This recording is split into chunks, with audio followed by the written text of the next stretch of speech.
beautiful people. I'm gonna apologize. I have fallen behind on recording my videos, but I am back nonetheless. I'm gonna blame it on my son a little bit because I use another phone to vlog, and it also doubles as the phone that I let him watch Sesame Street on when I need to keep him occupied for a quick second.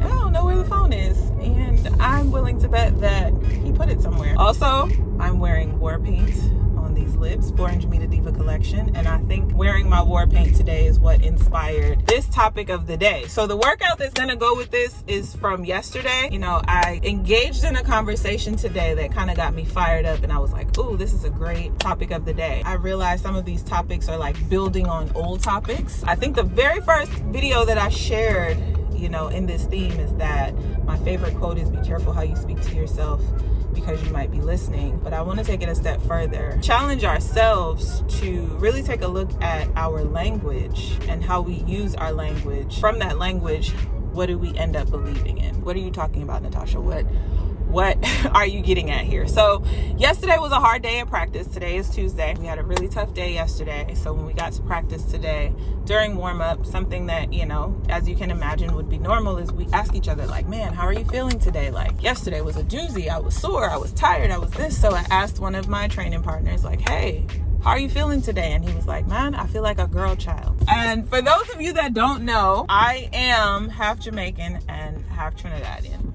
And so I obviously am of Caribbean descent. And so when he said it, I knew right away what it meant. I'd heard it before. It wasn't the first time I'd heard that statement before, but it triggered a reaction out of me where I was like, and so what does that mean? And he was like, you never heard that before? And I was like, he's like, you're West Indian. I was like, yeah, I have heard it before, but like, what does that mean? You feel like a girl child. This is now a teachable moment, you know? And it's also in theme with a topic or a theory that I was studying last week, called the narrative theory. The theory itself talks about we are each unique and we each have our individual stories, and our stories are the things that, you know, we as therapists need to listen to in order to find the root of, you know, whatever maladaptive behavior we have adapted. But the theory goes on to say language is something that we have to pay very close attention to, because language can do one of two things. Language can either empower or it can oppress. To that point, it's like the very same language that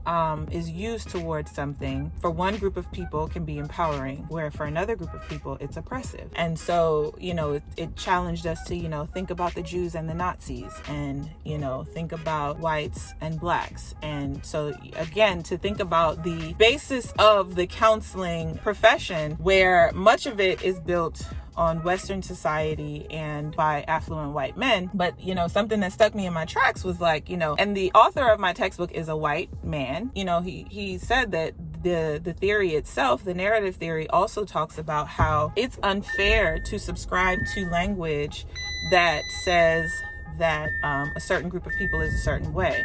And it went as far as to say, for example, calling a black person lazy. What ends up happening is Black people end up believing that language, as well as oppressor who believes in that language. And so now we've created this stereotype that we all believe in it, whether it's something that we believe about ourselves or we believe about another group of people. So back to this, I feel like a girl child. You know, I just felt fired up. And like I said, maybe it's the war paint lipstick that had me like ready to go toe to toe. Like, what do you mean by that? He was like, well, you know, I'm hurting. And I was like, okay. So I said, so you're saying that girl childs are weak? He's like, no. And he started laughing and he's like, that's not what I'm saying. And I said, well, I asked you how you're feeling and you're saying that you're tired and you're hurt, but you described that as a girl child. So you tell me what you mean. And so he was like, I don't even remember what he said, but it was obvious that like maybe I'd ruffled his feathers a little bit, but he still felt that the need to like defend his viewpoint. I was just like, you know, you should be careful of the language that you use. And, you know, I hope you have a girl child one day, and I wonder if that's the kind of language that you'll use towards your girl child. And so I went off and I was doing my warm-up, and I came back and he said something like, you know, every girl that I know, like I hear her complain about her back and her this and her that, and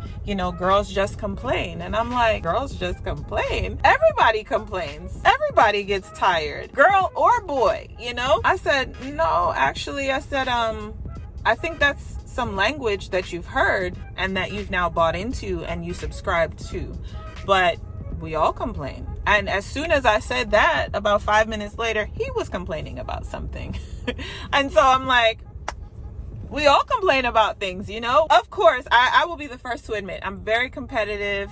I talk smack. I am the girl that, like, when we're at practice, like, I'm trying to keep up with the guys. I'm trying to beat the guys. If we're on the line together, no disrespect to my female counterpart, my female training partner, I'm gunning for them. I'm that girl. I'm competitive like that. And I talk smack to the guys, you know? We lined up today.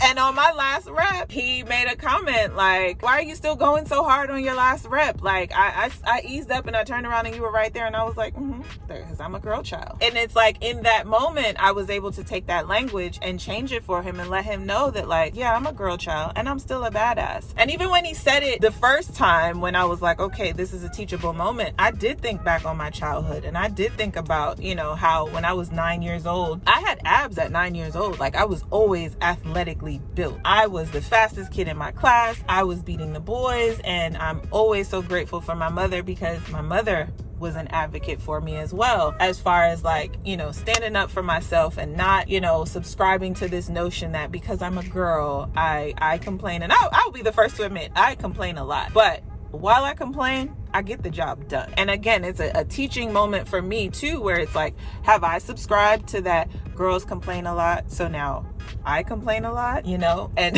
understanding the power of language, and maybe that's something that now I can be self-reflective on and change there, you know? So don't take this as I'm trying to come down hard on him. Like, this is a moment for me to check, you know, how much of our language in society have I bought into?